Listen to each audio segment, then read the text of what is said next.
The House by Teresita Blanco. The house takes place in Pinar del Rio, Cuba, in the year 1982. The book is loosely based on my childhood. All the characters are chimera or the people I met during my early childhood. The best books are created when the author draws from her life experiences. My house was pretty old and pretty creepy, even by old house standards. Aside from the creepy house, I had to deal with a band of stray dogs that would attack me on my way to school. I hope you have fun reading about the ups and downs of the Mason family as they struggle to create a home for their two small children. Chapter 1. The House. There was nothing special or extraordinary about this house. It could have easily been your house. This story takes place in a little island called Cuba. Most people do not know about Cuba. They hear about it from time to time. They are more familiar with the capital, Havana. This story doesn't take place in Havana. No, this house is located to the west of Havana, in a region known as Pinar del Rio. There is a park about a couple of blocks away from the house. The park has some large plumerian flower trees and some pines.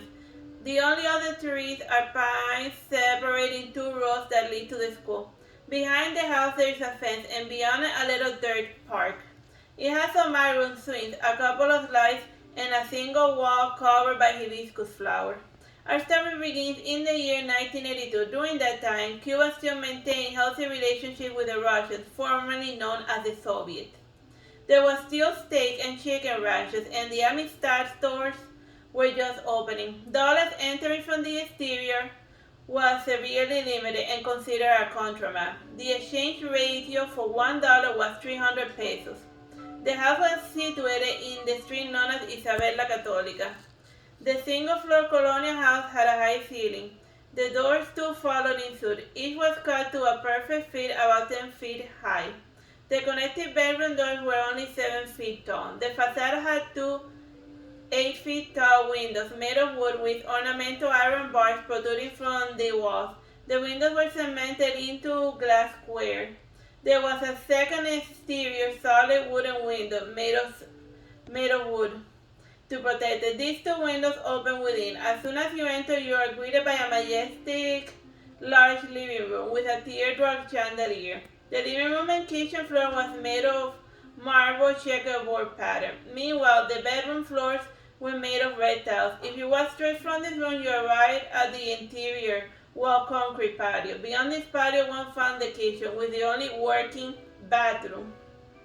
Working has quotes for good reasons. Since this was a colonial house, the bathroom and electricity was a modern modification. There was only a single faucet that had running water, and it was not found in the bathroom.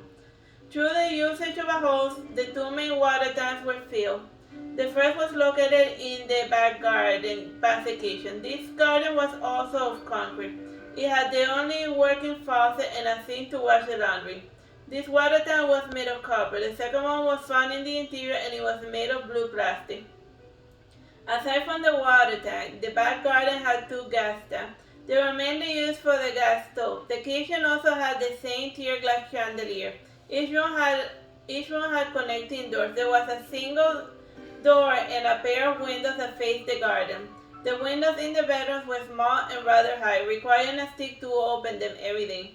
The first room was the only one that did not face the garden. Rather, its doors opened to the living room. It also had a window facing the porch. It also came with its own chandeliers. The two other rooms had regular single-lighted boat lamps. The interior walls and crown moldings were painted blue. The kitchen did not follow this pale scheme, since its walls were painted blue. The interior garden was unassuming. The floor was made of concrete. It had a single crate that led into the sewer. It was somewhat ornamental. The problem with its ornamentality was that the magnolia tree of the neighbor. It towered over the house. From time to time, it would drop leaves into the concrete garden. When the crate was covered with leaves, it could clog up, thus creating a flooding hazard. In the corner of the garden, there was a halfway deep pole antenna. The reader may be wondering about this useless concrete garden of the house. Truth be told is that despite the heat, there was never been a pool culture in Cuba. The nearest pool to the house was a public one. It had been created to train Olympic divers and swimmers. The irony is that the first person who drowned in it was a foreign Olympic swimmer.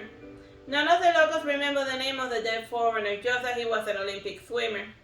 This was what the house looked like when the family first moved in.